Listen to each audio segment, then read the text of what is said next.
বর্তমান যুগে মহিলারা মসজিদে জামাতের সহিত নামাজ আদায় করতে পারবে কি না?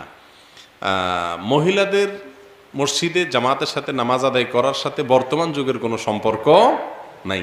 ইসলামী শরীয়তের বিধান 1400 বছর আগে যেটা ছিল এখনও সেটা, আরও 1400 বছর পরে গেলেও বিধান একই থাকবে না পাল্টাবে? অতএব প্রশ্ন যে করলেন যে বর্তমান যুগে মহিলাদের মসজিদে আসা জায়েজ কিনা, যুগের জন্য এই রাসূল আকরাম সাল্লাল্লাহু আলাইহি ওয়াসাল্লামের নির্দেশিত হাদিসের ভিন্ন কোনো উত্তর হবে না। সাধারণ অবস্থায় মহিলারা বাসায় নামাজ পড়বে, তাদের বাসায় নামাজ পড়াই উত্তম। এক মহিলা রাসূল করিম সাল্লাল্লাহু আলাইহি ওয়াসাল্লামের কাছে এসে বলছেন, ইয়া রাসূলুল্লাহ, আমি আপনার সাথে মসজিদে নববীতে নামাজ আদায় করতে চাই। ভালো করে শুনেন, আপনার আমার মহল্লার মসজিদ না, মসজিদে নববী, যেখানে এক রাকাতে 1000 রাকাত সওয়াব। অনেক রাকাতে 50,000-এর কথা আসছে, কিন্তু 1000 রাকাতের সওয়াবের কথাও আসছে অনেক হাদিসে। সেইখানে নবী করিম সাল্লাল্লাহু আলাইহি ওয়াসাল্লামের পিছনে নামাজ কত বড় গুরুত্বপূর্ণ। তারপর নবী সাল্লাল্লাহু আলাইহি ওয়াসাল্লাম বলেছেন যে তোমার জন্য তোমার বাসার একেবারে ভেতরে গিয়ে, যত ভেতরে গিয়ে পড়বা তত বেশি তোমার জন্য সওয়াব হবে। বাসার আঙ্গিনায় পড়ার চাইতে ভেতরে, ভেতরে পড়ার চাইতে ভেতরের কুঠুরিতে, আরো ভেতরে কোনো কক্ষ থাকলে সেখানে পড়লে ওটা তোমার জন্য সওয়াব আরো বেশি হবে। এই হাদিসের ভিত্তিতে সৌদি আরবের সাবেক গ্র্যান্ড মুফতি শেখ আব্দুল আজিজ বিন আব্দুল্লাহ বিন বাজ রাহিমাহুল্লাহ বলেছেন যে এর মানে হলো পুরুষরা মসজিদে জামাতে নামাজ পড়লে সলাতুল জামাআতে তাফজুলু সলাতুল ফজর বি 27 দারাজা।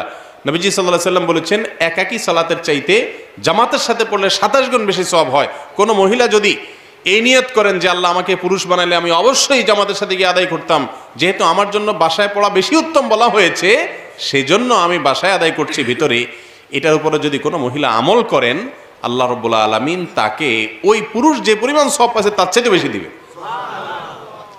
কিন্তু হাদিসের আরেকটা অংশ আছে, লা তামনাউ আমা আল্লাহি মাসাজিদাল্লাহ, আল্লাহর বান্দিরা মসজিদে আসলে তোমরা তাদেরকে মসজিদে আসতে বাধা দিও না। এখন দুই রকমের চিত্র আমাদের সমাজে আছে। এক রকমের চিত্র হলো মহিলাদেরকে টেনে মসজিদে নিয়ে আসো, আর এক রকমের চিত্র হলো মহিলারা মসজিদে আসলে তাদেরকে নিয়ে বাজে মন্তব্য করা। এই দুইটা আছে না নেই? সাধারণ অবস্থায় তারা বাসায় নামাজ পড়ে সেটাই উত্তম, এবং এ বিষয়ে কোনো ফকিহের পৃথিবীতে কোনো দ্বিমত নাই। তবে বিশেষ করে আজকের প্রেক্ষাপটে মহিলারা, ডক্টর খন্দকার আব্দুল্লাহ জাহাঙ্গীর রহমাল্লাহ বলতেন যে আল্লাহ বলেছেন ওয়াকারনা ফি বুয়ুতিকুন্না, কিন্তু দুঃখজনক হলেও সত্য যে আমাদের মহিলারা বাসার বাইরে বের হয়ে গেছে। মহিলারা কি বাসাত না বাসার বাইরে? বেশিরভাগ আর কি বাসায় না বাসার বাইরে? বাহিরে বাইর হয়ে গেছে। এখন বাহিরে তো বাইর হয়ে গেছেই, সে যখন বাহিরে হয়ে গেছে এখন আপনার সামনে রাস্তা দুইটা। যেহেতু বাইরে হয়ে গেছে বলবেন যে মসজিদে এসে নামাজটা পড়ো, আর নাহলে বলবেন ঠিক আছে নামাজ পড়িও না, মসজিদে আসিও না। কোনটা করবেন? কথা বুঝেন নাই?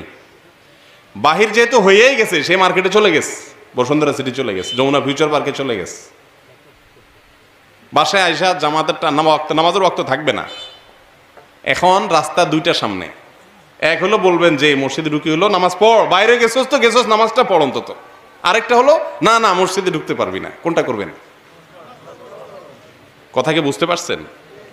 যদি কেউ বাহিরে যায়, মার্কেটের মসজিদ, শহরের মসজিদ, পাবলিক গ্যাদারিং, এই সমস্ত মসজিদগুলোতে তাদের জন্য ইন্তজাম থাকা উচিত। অনেক আলেম আছেন বাহিরে গেছেন, নামাজের সময় হয়েছে তিনি মসজিদে গেছেন, নিজের স্ত্রী বাহিরে দাঁড়ায় আছে বোরকা পরে, তার নিরাপত্তার সমস্যা, ছিনতাইকারী দুষ্ট বদমাইশ লোকজন আছে, বাহিরে দাঁড়া করেছে, কারণ মসজিদে ব্যবস্থা নেই।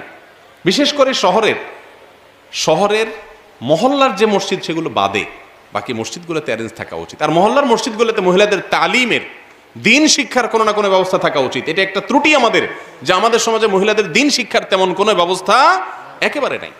নামাজের কথা কিন্তু ভিন্ন, এটা বলছি। এখন আছে দিন শিক্ষার, দিনই শিক্ষার জন্য মহিলাদের ব্যবস্থা থাকা উচিত। কিভাবে শিখবে? জুমার আলোচনাগুলো তো হয় বেশিরভাগ উৎসাহমূলক আলোচনা, তাশজিঈ কথাবার্তা, দিনের যে মাবাদি, এগুলো আমাদের মা বোনরা জানেন না। আমি ঠাকুরগাঁতে কয়দিন আগে একটা সফর করেছি, সেখানে এক আল্লাহর বান্দি আছেন, অনেক দাওয়াতি কাজ করেন মাশাআল্লাহ। 74টা মাদ্রাসা করেছেন উনি, 74টা। আমি নিজে একটা উদ্বোধন করে আসছি, প্রায় সময় যায় উদ্বোধন করতে, অগণিত একজন মহিলা, এবং পরিপূর্ণ পর্দার মধ্যে থেকে হাজার হাজার মহিলাদের মধ্যে দাওয়াতি কাজ করছেন। যেখানে উত্তরবঙ্গে আপনারা জানেন অনেক মুসলমান আছে, কালিমায়ে শাহাদাতটা বলতে জানে না সে মুসলমান, রাসূল আকরাম সাল্লাল্লাহু আলাইহি ওয়াসাল্লামের নাম জানে না সে মুসলমান, তাদেরকে খ্রিস্টানরা দখল করে নিচ্ছে, কাদিয়ানীরা দখল করে নিচ্ছে, হিজবুত তাওহীদের লোকেরা দখল করে নিচ্ছে, বেঈমানরা, কাফেররা, এনজিওরা তাদেরকে দখল করে নিচ্ছে। তো এরকম মুহূর্তে আমাদের মা বোনদেরকে দ্বীনি শিক্ষা দেওয়া অত্যন্ত গুরুত্বপূর্ণ। দ্বীনি শিক্ষার জন্য ওলামা একরাম পদ্ধতি বের করবেন, কিন্তু দরকার একটা কথা আমরা বলি যে স্বামীর কাছ থেকে শিখবে, এই কথা এখন যে আলেম নিজে বলেন, উনি নিজে ওনার ওয়াইফকে কতটা সময় দেন দিন শিখার জন্য, বুকে হাত দিয়ে বলতে পারবেন না যে খুব বেশি সময় দিতে পারেন, কারণ আসলে সময় হয় না। বাস্তবতা এরকম, সকালে বাইরন, রাত্রে আসেন মাহফিল করতে করতে, দিনের সময় মহিলাকে কখন সময় দিবে? এই জন্য মহিলাদের দিনের শিক্ষার জন্য সময় দিতে হবে। তবে 5 ওয়াক্ত নামাজের জন্য মহল্লার এবং গড়ে সব মসজিদে মহিলাদেরকে মসজিদে একত্রিত করা, এটা ইসলামী শরিয়ার কোনো পদ্ধতি না। কথা কি বুঝাতে পারছি? নবী সাল্লাল্লাহু আলাইহি ওয়াসাল্লামের পিছনে নামাজ পড়ার চাইতে যদি বাসায় নামাজ পড়া উত্তম হয়, তো আপনি টেনে টেনে মসজিদে বিনা কারণে শুধু নামাজের জন্য একত্রিত করবেন না। কিন্তু হাদিসের অন্য অংশ মনে রাখবেন, লা তামনাউ মা আল্লাহি মাসাজিদ আল্লাহ, একই হাদিস। আল্লাহর বান্দিরা মসজিদে আসলে তুমি লাঠি নিয়ে দৌড়াইও না, বাজে কথা বলিও না। কিন্তু উত্তম তাদের জন্য কোথায় নামাজ পড়া?